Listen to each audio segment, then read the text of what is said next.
داره چې دل تراغ ایاک نعبدو استاد به ویل دي معنا بدا کوي ایاک نعبدو یعنی الله وی چې بنده ته زما عبادت کوا زبه در لقبلو ما ویاک نستعین ته زمان امدادونه غواړم نو به زه در کوم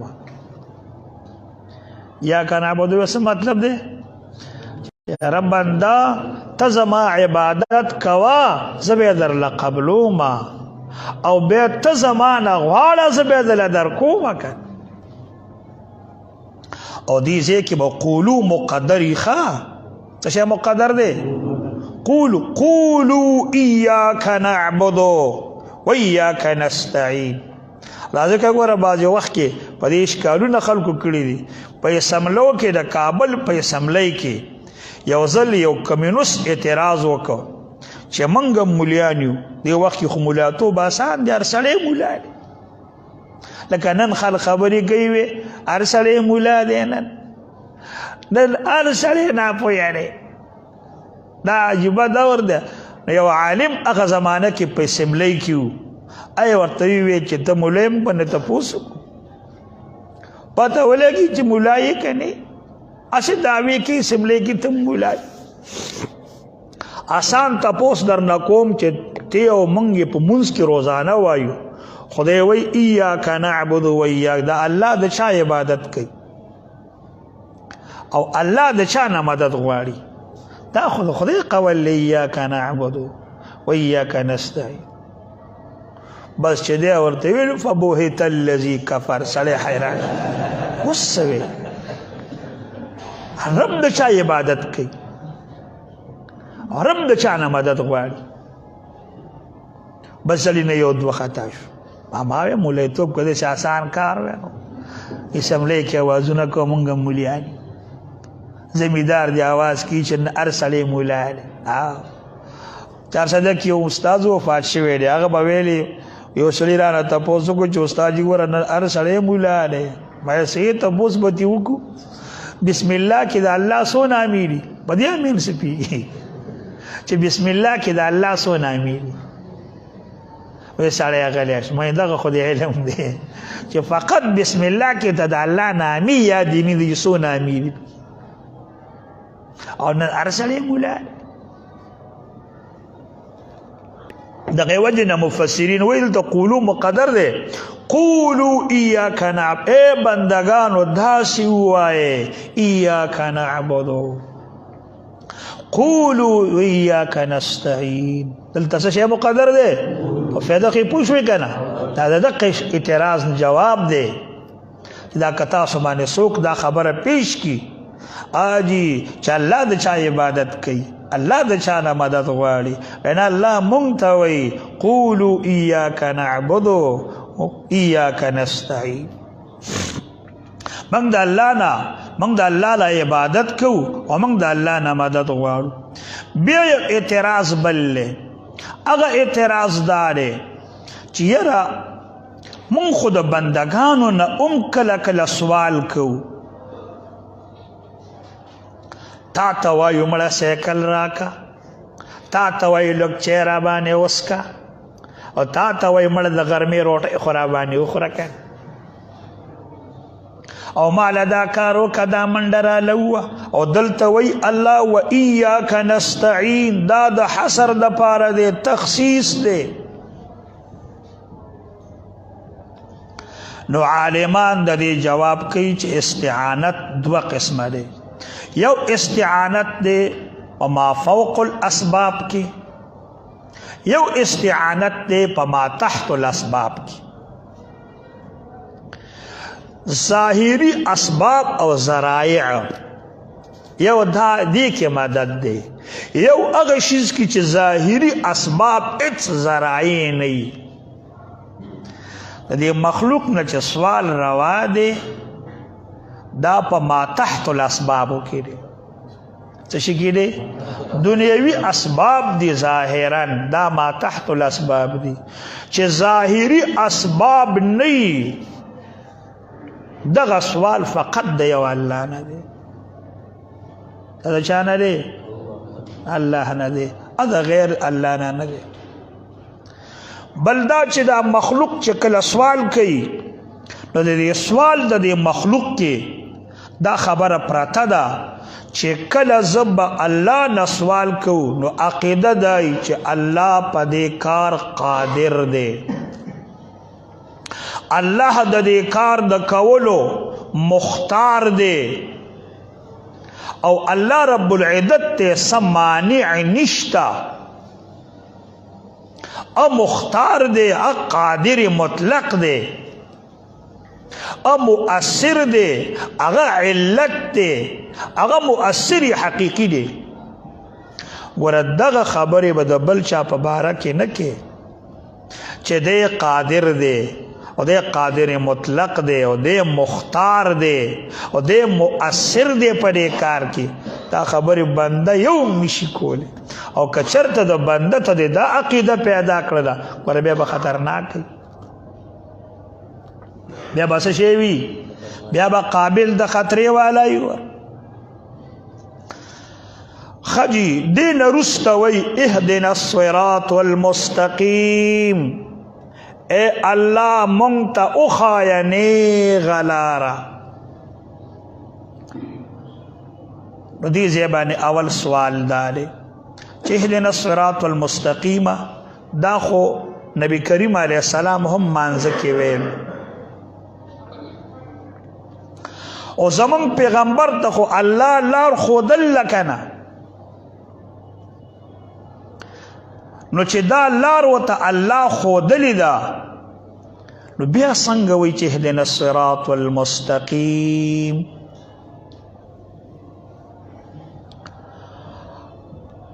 او یا دویم دا خو مانځه کې مؤمنان هم وی څه وی دغه مؤمن ته خو الله لار خودل لکنه،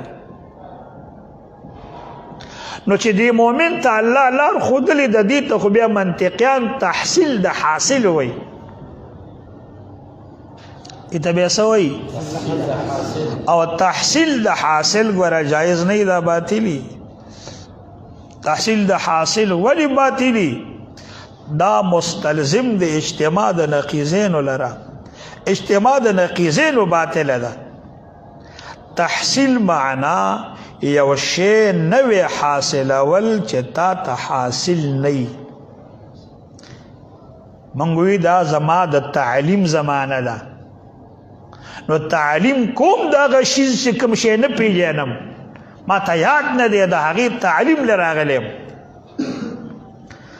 او یو دی حاصل دغه شیز نوم دی چې ما ته یاد دی، نو چې تحصیل کې وی ما ته یاد نه دی وزی حاصلو محاصل راته نه دی، او په حاصل کې وی چې ما ته حاصل دی، نو په تحصیل کې وی چې ما ته نه دی حاصل، په حاصل کې وی راته حاصل دی، نو حاصل او عدم حاصل اجتماع د نقیضینو. په خبرم خیال شه که نه؟ نو جواب د دې اعتراض نه هغه دا چې د هدایت د پاره دی ځکه چې کم ذکر دی نو اول جواب ته دا دی چې دلته مراد د هدایت نه دوام د هدایت. اهدنا الصراط المستقیم، اے ثبتنا علی طریقک المستقیم. ربا مونږ ته د لاره ښودلې ده، خو په دې لاره باندې موږ ګوره همیشه پاتې کې چې توام نړې. اشاره او دوام تکو چې مدسي پیو. ربنا لا توزغ قلوبنا بعد اذ هديتنا وهب لنا من لدنك رحمه انك انت الوهاب. اے زمان ربا لا توزغ قلوبنا زمنګ زړونه کاږه مکی بعد اذ هدیتنا دا اغه نه پس چې تا مونږ ته هدایت کړي. تر تعالی روخو دلا چې د اسلام لار ده د دینم پس بیا وانړي. دلته دا معنا دوام ته مراد دی. څه مراد دی؟ دوام او استمرار ته مراد دی، تثبت ته مراد دی. نو بیا دغه سوال چې کم دی دا بیا ختم شلو. خجی او صراط مستقیم دینا څه شی مراد دی؟ صراط مستقیم اهدنا الصراط والمستقیم دا اجمال لی او رسته د دې تفصیل را روان دی. صراط مستقیم انعمت علیہم چې تا په نعمت کړی دی من النبیین والصدیقین والشهداء والصالحین وحسن اولئک رفیقا. دا څلور قسمه خلق دي. څو قسمه خلق دي؟ اجي من يطع الله والرسول فاولئك مع الذين انعم الله عليهم من النبيين والصديقين والشهداء والصالحين. دا صراط المستقيم الذين انعمت عليهم دقه خلق دي. غير المغضوب عليهم ولا الضالين دا غیری دا مجرور دی او دا یاد علیہم نه بدل دی. دا علیہم کی هم شته کنه دقه دا هم مبدل منه دی او دا غیری تی بدل دی. نو چې دا بدل شو دا بدل او دا مبدل منه اعراب یووی الکه څه شی وی دا بدل او دا مبدل منه اعراب یووی. نو چې یو اعراب شو دا به ور بدلی معنا بکې دا مشهور معنا مکوا. مشهور معنا دا دا غیر المغضوب علی خدای الله دا چاراته مخایا چې هغه گمراهانی دا معنا مکوا ځکه دا دی بدل جوړ کو دغه معنا د بدل نه ده. ته خو د صراط نه بدل کې چا نه به بدل کې چې دا چې نه لاره د هغه خلکو چې پاغه گمراهان یو هغه جی چې نه لار شي دا د صراط نه بدل کو. صراط منصوب دی اهدنا الصراط والمستقیم. صراط صراط لري نسب اما فل دی اهدنا دی او دا خو مجرور دی. نو معنا چې کومه ده هغه د صراط نه بدل علی او دلته اعراب بدل دی. دلته بدا معنا کې غیر المغضوبی چې دغه کسانو باندې غضب نه دی شوی دا علیهم چې دا په نعمت کړی دی دغه کسان جی ظالین نه دي مغضوب نه دي نه ظالین دي. امون چې نه کومه لاره غواړو دغه کومه ده د انعمت علیهم والا ده. دغه کسان چې زی در نه غواړم نه مغضوب علیهم دي او نه ظالین دي. خبره ته خیال راغی کنه دا ګوره خلق په امتحان چې خلق کلی و جلالین مې ویلې نو استاد ته تاسو کې راشه ول کوټه تاسو به نه وکما غیر المغضوب علیهم ولا الضالین معنا وکا بس هغه خدای عامه معنا وکي چې نه لار دغه کسانو چې هغه غضب پېښوي دی نه لار دغه خلکو چې ګمراهي به دا معنا خو غلطه وکړه. څنګه به غلطه وکړه؟ دا غیری دی مجرور ویلو او بدل دی واغسه د صراط وینا ترجمه د صراط د بدل کې هغه نسب دی او د اجر نو بس طالب به حیران شي. امرتم خیال شو دغه وجنا نحو قرآن شریف ترجمه د نحو د لحاظ سره چا سره نحو لحاظ سره د فاعل مرفوع راغلی دی خو چې تی فاعلی معنا وکي او چې منصوب راغلی دی مفعول خو چې تی ترجمه مول د منصوب دوکي د څنګه چې منصوب ذکر کوي او ترجمه ول د مرفوع کې نو دا ترجمه بیا خطای تاسو شي او دا غرنګ بزان امختکوي نو چې ځان دی امختکو د ترجمه د اعراب موافقه څه موافقه د اعراب موافقه نبی به ته پوي شي چې دا خجی اسور پسی غیر المغضوب علیهم ولا الضالین دلتا یو دو ډلې ذکر کړي. یو ډله مغضوب علیهم دی لیکن علماء اختلاف دی چې دا مغضوب علیهم کم خلق دی او ضالین کم خلق دی. جمهور عالمان داوی چې مغضوب علیهم نه مراد یهود دی او د ضالین نه مراد نصارا دی. مغضوب علیهم نه څوک مراد دی؟ یهود مراد دی. ضالین نه څوک مراد دی؟ او دقه ترجمه چې مغضوب علیهم نه مراد یهود دی د ضالین نه مراد نصارا دی، دا خبره مفسر راغلی د نبی کریم علیه السلام نه په حدیث د ترمذی کې دا راغلی چې مراد د مغضوب علیهم نه یهود دی او مراد د ضالین نه هغه نصارا دی. او قرآن شریف اور سره موافقه کوي دی ترجمه سره. قرآن شریف کې الله تعالی د یهودو په باره کې وایي وباءوا بغضب من الله،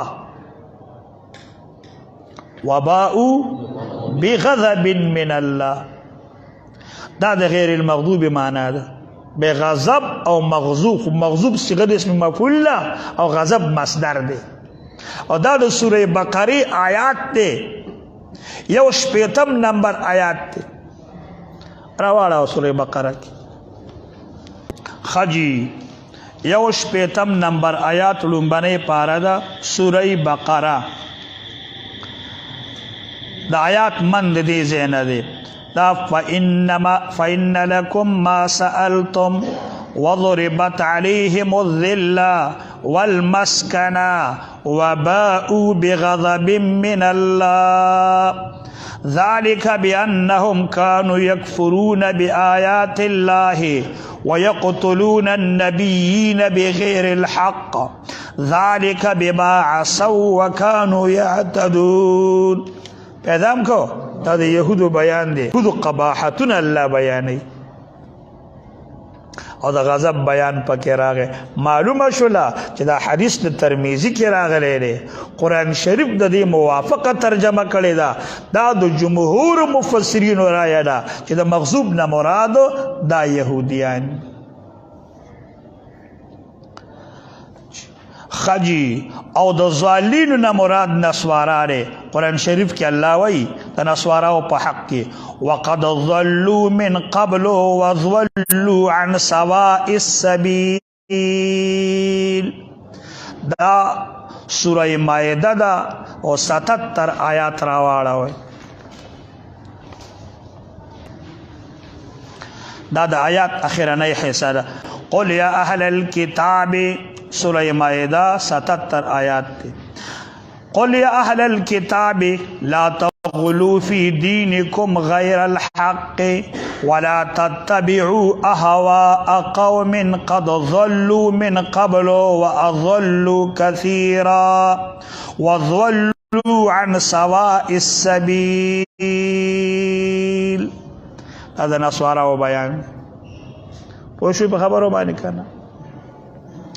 نو دا د قرآن شریف د آیاتونو نه او د نبی کریم علیه السلام د حدیث نه دا مونږ ته ثابت شوله چې مغضوب نه مراد یهود دي او د ضالینو نه مراد نصارا دي.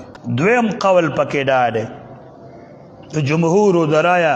دویم قول دا چې مراد د مغضوب علیهم نه مشرکان دي او د ضالینو نه مراد منافقان. خبره پوه شوې؟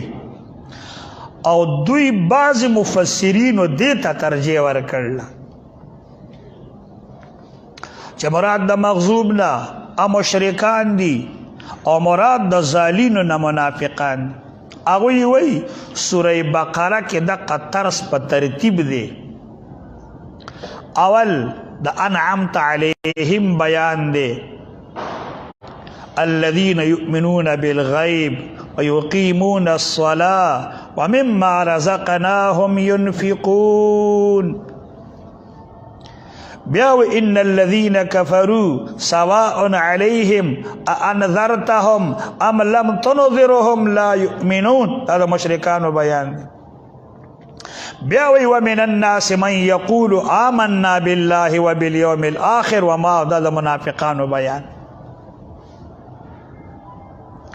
ستاسو خبر ته خیال شو دغه طرز په ترتیب راغلی دی ځکه بعضې مفسرینو دې خبرې ته ترجیح ورکړې ده او د جمهور عالمان. لیکن د هغې نه جواب دا دی چې سورة بقره کې د دریو ډلو ذکر کونه دا خو دې سره لازمه نه ده چې دا د دې نه دا مراد دی او د دې نه دا مراد دی او د دې نه دا مراد، بلکې قرآن کریم کې عام طریقه باندې صراحتاً راغلی دی د مغضوب اطلاق شوی دی په یهودو باندې شوی دی، د ضالینو اطلاق شوی دی په نسواراو باندې شوی دی. نو د جمهور قول راجح دی. څه شی دی؟ د جمهور قول راجح دی. خجی نو په دغه باندې د دې نه پس غیر المغضوب علیهم ولا الضالین نه دا دې نه وروسته کله چې سړی دا صورت ووایي او ولا الضالین ته راورسیږي بیا سنت طریقه دا یي چې دی آمین ووایي. څه ووایي؟ آمین ووایي. نبی کریم علیه السلام نه په مانځه کې دا نقل راغلی دی او صحابه کرامو ته دا ویلی دي او تر نن پورې دا معمول ذکر دی. په دې باندې زمونږ او ستاسو حال روان دی. دې پورې بس دی.